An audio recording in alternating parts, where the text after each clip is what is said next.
Let's get hype. Welcome into the Husker247 HypeCast Wisconsin edition.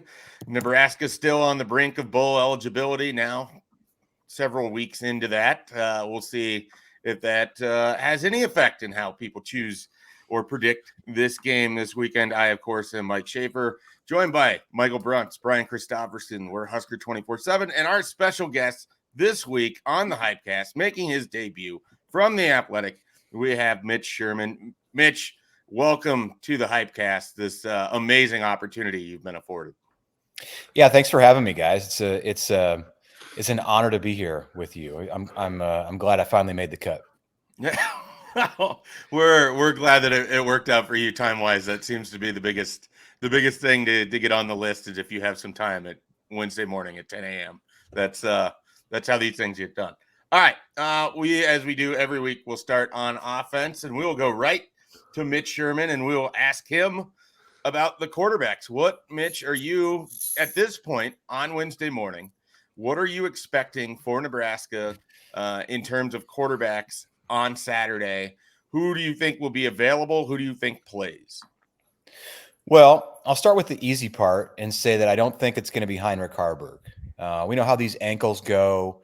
We saw Jeff Sims miss multiple weeks before he was able to return and then still stay on the bench for other reasons after that.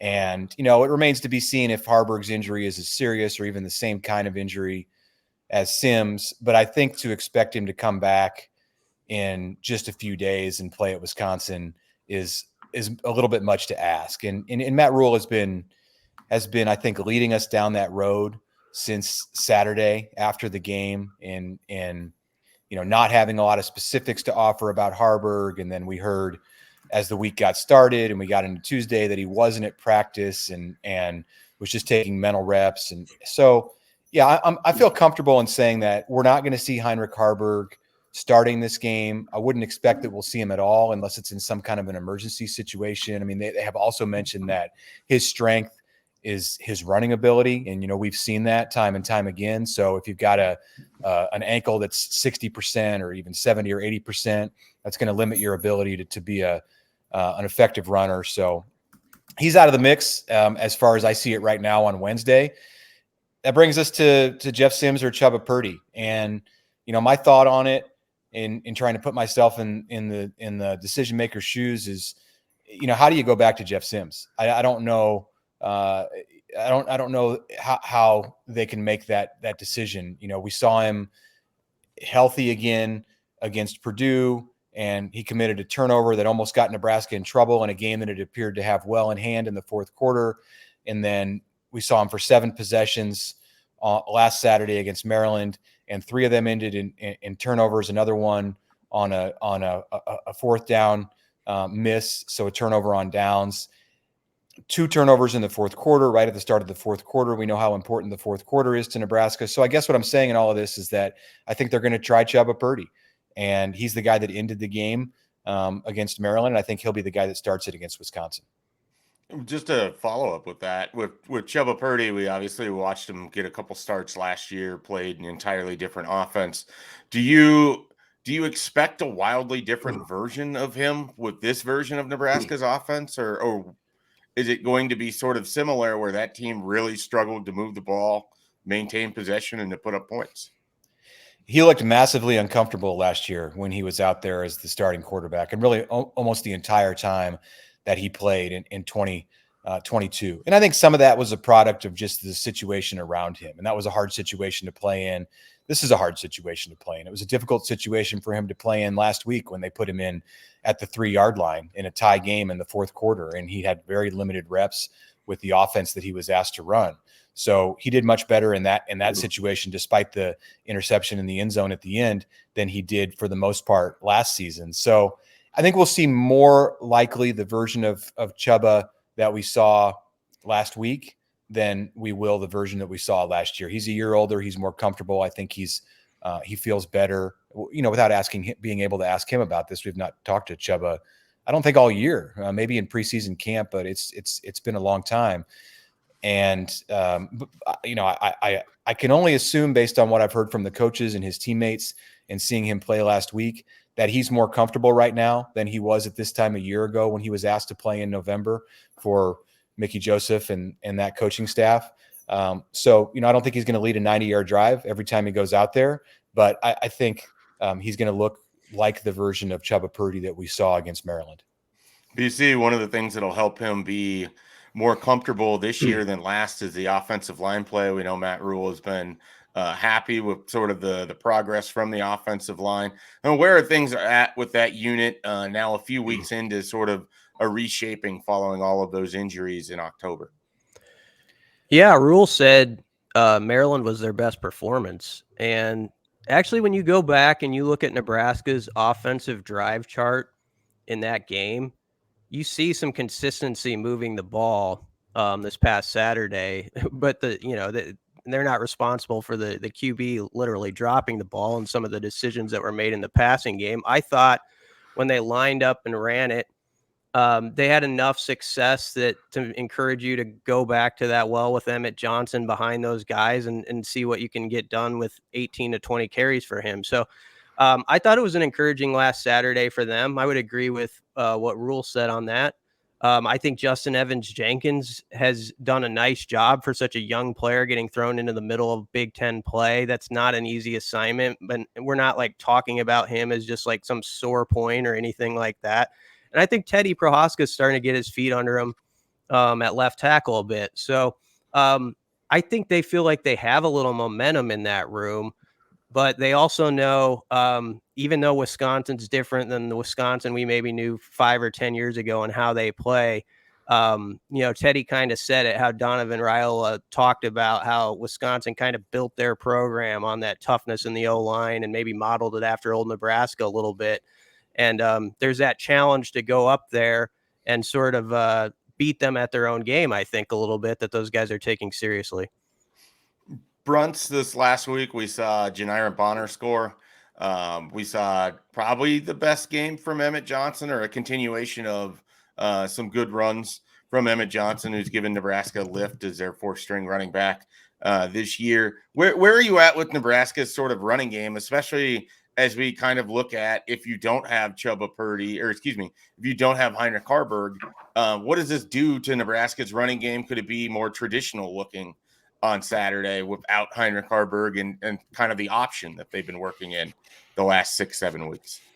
Yeah, we don't really know what Purdy's level of comfort is with the option. I think he's a guy that if you roll him out, and give him the option to throw or run, I think he can kind of function in that kind of an offense. I think you've seen, based on, what Matt Rule said, Marcus Satterfield said it yesterday too, that, they need to continue to get Emmett Johnson more involved. I mean, he's a decisive runner. I think he runs a little bit bigger than what he is. I think he largely makes good decisions. And he had 17 carries last week. It was a fairly efficient day. I mean, I think the only thing kind of holding him back a little bit is just being dedicated to it. I mean, I don't think it's a stretch to see him be able to go over 20 carries in a game. It seems like he's kind of emerged as more of the number one back role, where it was more by committee before. So, I mean, a running game that sounds good to me is a lot of Emmett Johnson. You sprinkle in a little bit of Anthony Grant. You find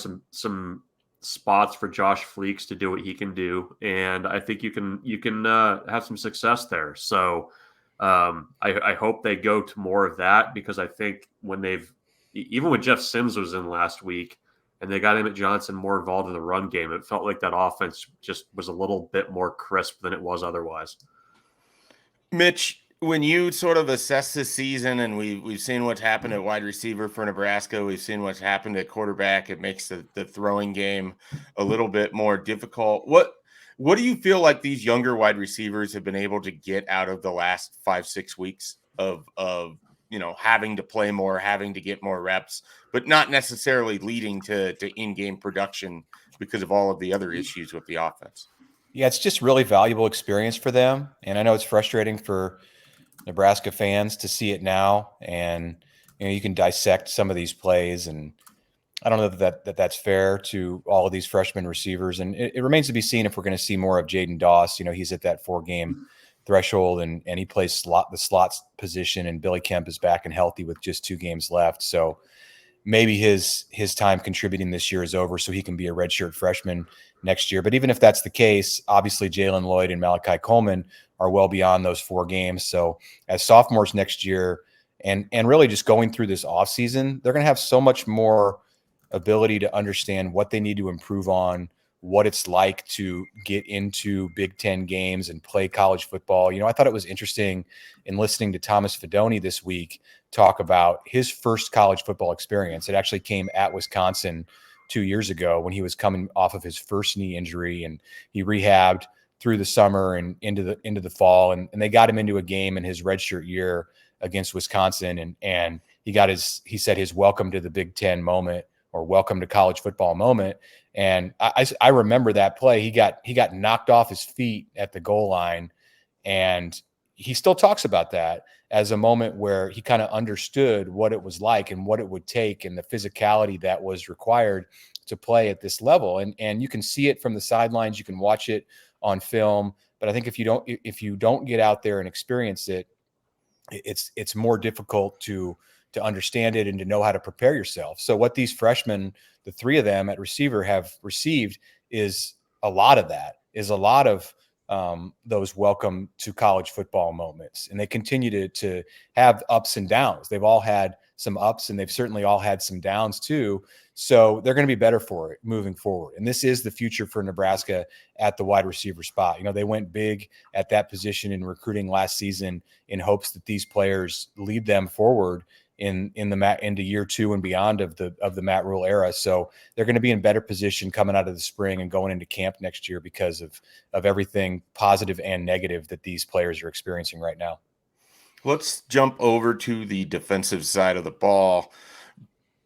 Bruns, what did you make of Nebraska kind of bouncing back, holding Maryland to 13 points after, it's hard to even call it a down performance in East Lansing where you only give up 20 points. But it did, at least to my eyes, look like Nebraska took another step forward defensively against what was thought to be a really difficult matchup with Maryland in their passing game. And you did it without Quentin Newsom. Yeah, no, I think Quentin Newsom was a big loss in that game, as it turned out. The group that I thought that bounced back the best was the defensive line. I mean, I think that was probably the best that Ty Robinson's played as a Nebraska player in that game. I thought Nash Hutmacher was disruptive as he needed to be.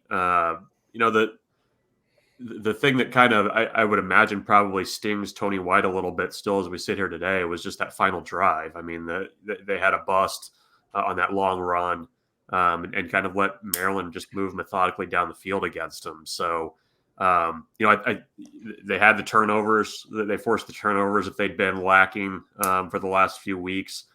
And, again, I mean, I get asked a lot, can you be critical of the defense? I mean, I think you can, but I think you also need to acknowledge that, game after game after game this year, they've been put in really, really difficult spots.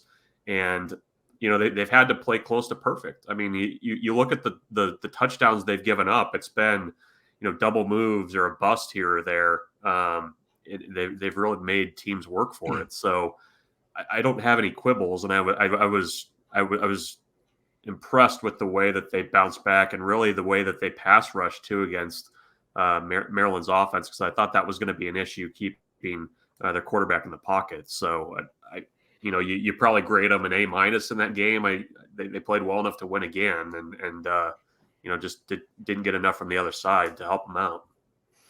BC, how does Nebraska go about approaching a game against a Wisconsin team that isn't going to look as we've become accustomed to, that has its own issues of injuries, specifically at running back with Braylon Allen, is coming off of 2 pretty brutal losses to Indiana and Northwestern, in which their offense wasn't able to get on track? How do you feel like Nebraska sort of approaches this?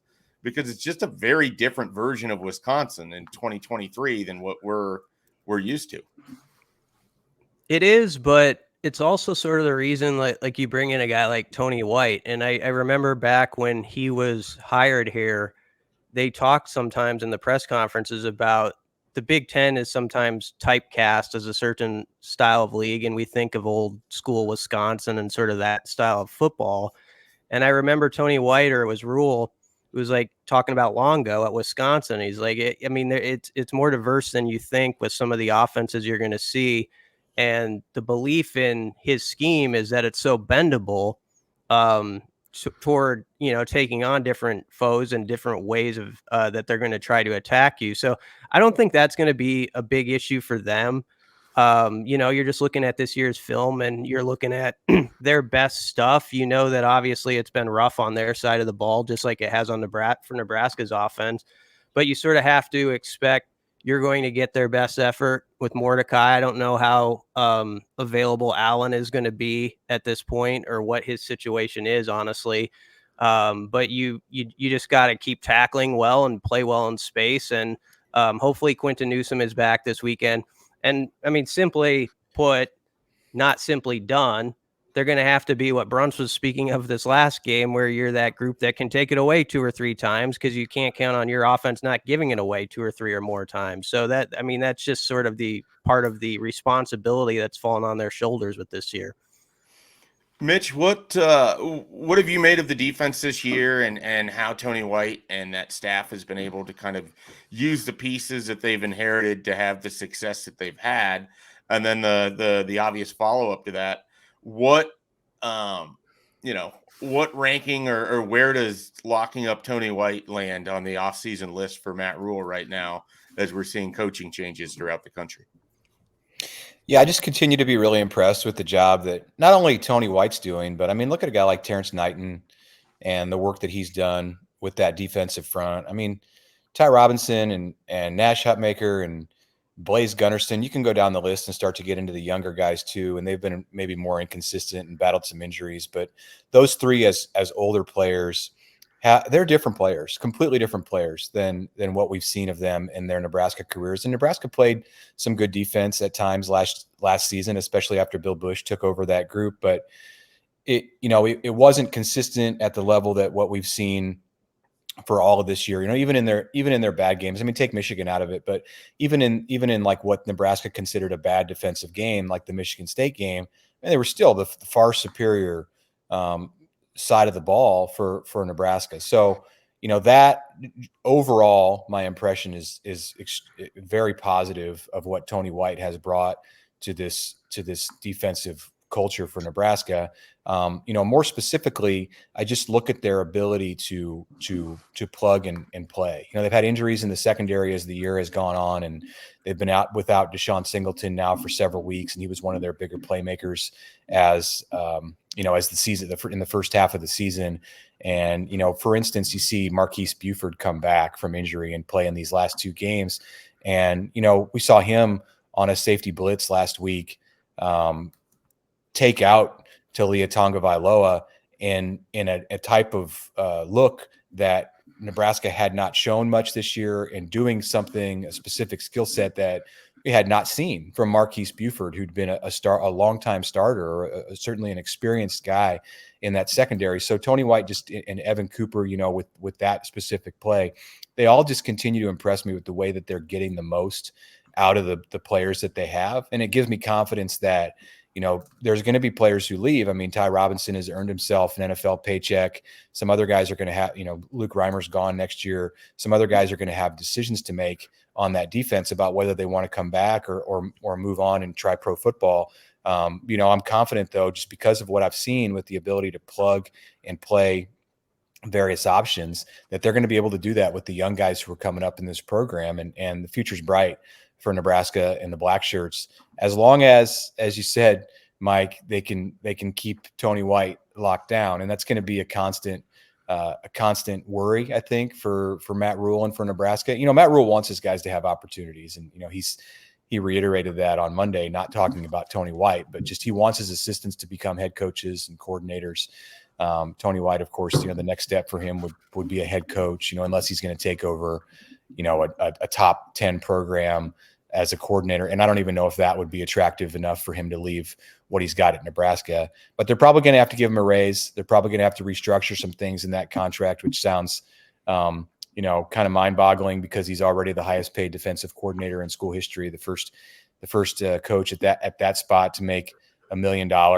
But I think the reality is with the money that's being thrown around in the Big Ten and the SEC that they're going to have to give him more.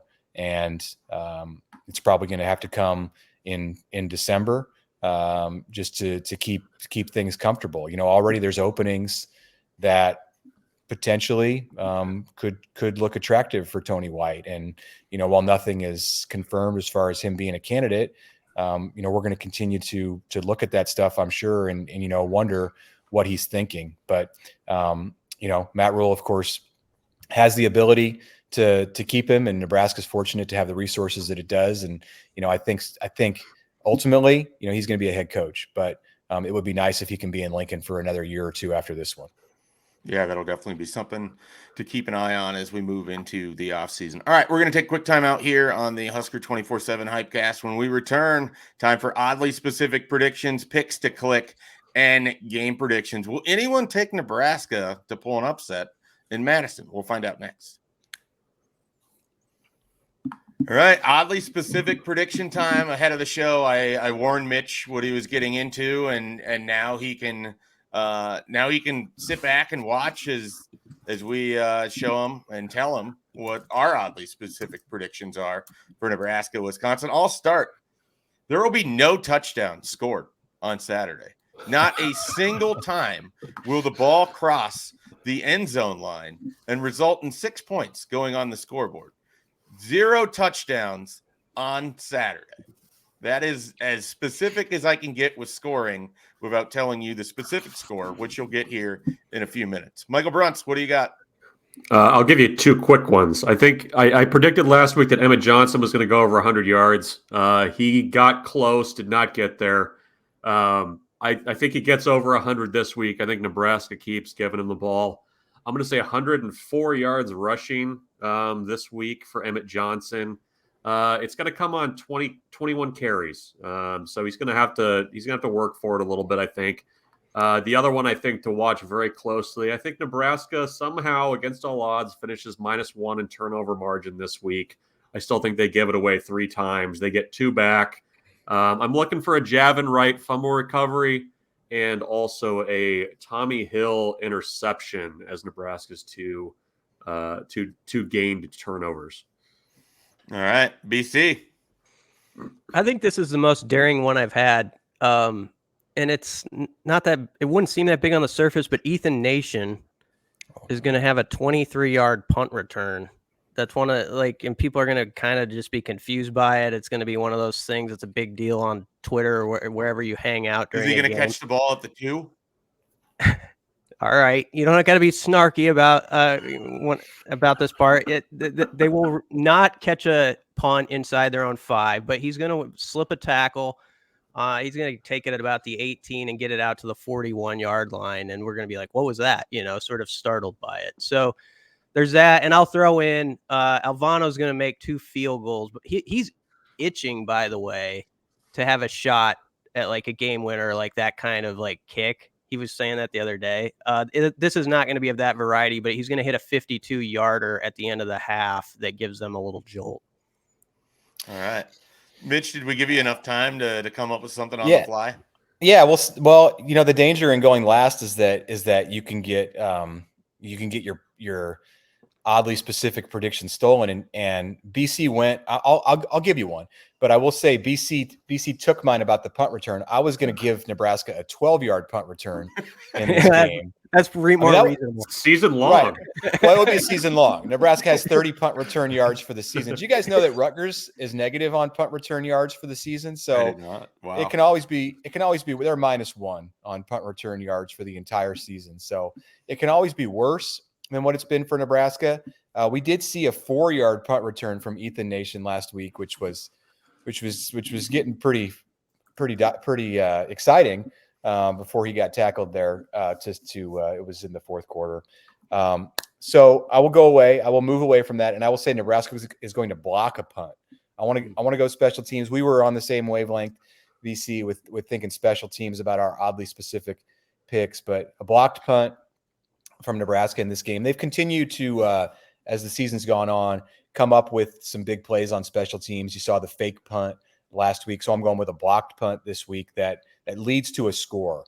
for Nebraska and factors in the ultimate outcome, which may give you a little bit of a sneak peek on what I'm going to say for my game prediction. All right. Picks to click. I'll go ahead and get mine out of the way. Jamari Butler, who I feel like has played really well for Nebraska for about the last 6 games, but statistically it hasn't resulted in a ton of sacks or a ton of TFLs, but he has been very, very consistent, very good. I think he is going to have 1.5 sacks on Saturday. A good game for Jamari Butler, bringing pressure for the Huskers from the outside. Brunts. I'm gonna go with Ty Robinson. He feels like he's on one of those, like, I know he's got a choice to come back or not. So I don't know if we can call it a senior heater, but he's one of those guys that you start hearing the clock tick a little bit on your time at a place. You up your level of play. He led Nebraska in tackles last week, I believe. So I'm going to say that he's going to be disruptive once again. Put me down for a sack and a couple quarterback hurries from Ty Robinson. And one of those plays where Wisconsin thinks they're being kind of cheeky, they throw a screen out into the flat, and he kind of does the Happy Gilmore boss running through the parking lot and tackles him from behind. So Ty Robinson, my pick to click. All right, Mitch. Yeah, I'm going to go with Nash Hutmacher. Similar to Brunts there. I mean, is it a stretch to say that he's not just the defensive MVP, but the team MVP for Nebraska this season? I mean, Robinson has certainly made a late push at that, but I think Nash, his consistency definitely puts him in that conversation, maybe at the top of the list. So I think he has another good game with 2 TFLs and a batted down pass against Tanner Mordecai. And on the offensive side, I'll give you 2. On the offensive side, I think Malachi Coleman is going to catch 3 passes, which would be, I believe, that would be a season high for him, and maybe even a big one in there that's of consequence in the outcome of the game. I think Malachi is itching to get back on the field after you can debate his role and the importance of what happened on the last interception and whose fault it was or whose fault it wasn't. Matt Rule says it's his fault. But I think Malachi's a guy who has played enough now that he knows what to do, and he's going to go out at Camp Randall and play his best game of the season. BC. As Mitch was talking about Nash, I was thinking, by the way, he's one of those guys you sometimes have to take stock of where people were thinking about him in the spring and the summer. And remember, like, he was like a fringe defensive guy going into this year. Like, he was so good out of the gate, you almost forget like how far he's come. But I think he's gonna have a big game, but I'll say Jalen Lloyd. Like, I feel like he's gained a little confidence. He caught one last week that was not an easy catch, sort of behind him. I'm not gonna say he's gonna have like these game-breaking moments, but I think he'll have a couple catches which are important in the moment. You're a 3rd and 7 or something like that. That's going to really help them. And you're going to look at it and be like, he's not all the way there yet, but you're seeing the signs of what can be. And I think that's starting to happen with him. A lot of positivity as we've gotten into this prediction section, which, is curious. We're going to go to BC, who picked Maryland last week. The only one to pick Maryland. He will start it off. What's your game prediction, BC? Yeah, maybe I had too much positivity for what my pick is. Sometimes they don't actually compute when you put it all together. But I'll say Wisconsin 17-12. It's just, if I had to bet my like Toyota RAV on like who's going to win, I just couldn't do it with Nebraska yet. So I think the 2 Alvano kicks, there's going to be a touchdown at some point. Nebraska's going to try to get the 2 and bring it within 3. That's how I got to 17-12. We're going to need some sort of ruling. Was mentioning your vehicle some kind of humble brag there? That felt like a flex. Yeah, it did. It was a little bit of a flex. I'm a Toyota RAV guy. Oh, I didn't know that was a flex of any sort, especially when it has 102,000 miles on it. Yeah. Hey, look. You can flex however you want. We're not here to take that away. Not meant as a flex, trust me. Yeah. I, against all better judgment, I'm taking Nebraska to win 12-9 on a game that features 7 made field goals. Tristan Alvano hits the game winner. It's not like as clock expires. There's probably like 42 seconds left in the game. He makes it. Nebraska wins, bowl eligibility, 12-9, no touchdowns, all field goals. Get excited. Camp Randall, Saturday night. Brunks. Yeah, I didn't like what I heard coming out of Madison this week. There was a lot of woe is me talk. We, having covered a team for a long time that talked that way. I'm a little afraid that Wisconsin's going to be able to, against all odds, pull it together and get it over the finish line in this one. It's going to be ugly. I don't know the math behind this, but Wisconsin is going to somehow win 19-15 in this game, and I just it doesn't really matter who the quarterback is right now. I can't trust it on the road, and I think that the turnovers are again going to be a big factor, as will field position, allowing Wisconsin to somehow eke this one out. Mitch? It feels like, and you guys have fallen in line with this. It feels like one of those games with just strange scores in the teens. Like we had a 12, and then Brunch, you had a 19-15. 19 and 15 are strange numbers. So I'm going to stick with that. I'm going to stick with that and say 18 to 14. 14's normal. 18 to 14 Nebraska. And mainly for the reason that this year in the Big Ten and especially in the Big Ten West, up is down and down is up. And even with Iowa, which fires its offensive coordinator, I mean, that's the opposite of what would normally happen. So at 8-2, okay, so they're somewhat in line with the way things have gone in recent years. But like everything else in the Big Ten West has just been truly as bizarre as you could ever imagine. And it's fitting in the final year of division play. I think Nebraska, there would be some like poetic justice in this if in the final year before you go divisionless in the Big Ten, the Huskers, after all of the struggles that they've faced and experienced against Wisconsin for the last 11 years since the Badgers hung 70 on them and in Indy, that they finally get it done. They finally get it done in Madison and eke out a victory. So I'm going 18-14. Nebraska wins and gets bowl eligible with Chubba Purdy riding off into the sunset. That'd be something. Just as we all predicted. Yeah. There was a moment on Saturday where I thought if Chubba Purdy had led the game-winning drive, it was going to be like when Lane McCallum was hoisted up on the shoulders after that shaky field goal win against Northwestern. Like that's where I thought we were headed up until that third down play. So I think if he does lead them, Mitch, to a victory in Camp Randall, you're going to have an opportunity with Chubba Purdy just soaring in the air to get a good photo there on the field after the game. And he'll experience a season-ending injury during the celebration. That would be incredibly fitting. That would be incredibly fitting. All right, anybody any final things you'd like to offer here before we depart on the HypeCast? No. Nobody has anything they want to add. We're all talked out. Everyone's ready for this exciting contest. Mitch, we appreciate it. Thank you for joining us here on the Husker247 HypeCast. People can catch your work at The Athletic or follow you on Twitter or X. What is your handle? Where can they follow you? At Mitch Sherman. Easy as it gets. There we go.